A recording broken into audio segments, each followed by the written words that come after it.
Женскиот фудбалски клуб Каменица Саса за новата сезона во првата женска фудбалска лига гради тим со кој дефинитивно ќе оди на атакување на титулата која ја брани тимот на Скопје.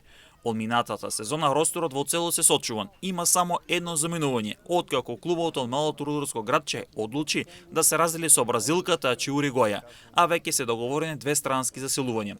Станува збор за бугарската репрезентативка Антонина Шопска, која доаѓа од шампионатот на Бугарија, Лудогорец, а ново име во тимот е црногорската интернационалка Анџела Саовик, која пристига од хрватскиот Сплит. Клубот води преговори со уште неколку фудбалерки, што значи дека трансфер пазарот во македонска Каменица не е затворен.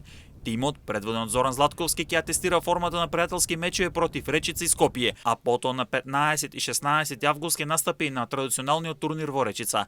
Во рамките на првото коло новата сезона во првата женска фудбалска лига, екипата на Каменица Саса ќе гостува во Тетово кај Љуботен. Инаку, Каменица Саса е поранешен шампион на Македонија и освојач на Купот на Македонија, а играше и квалификации за Лига на шампиони.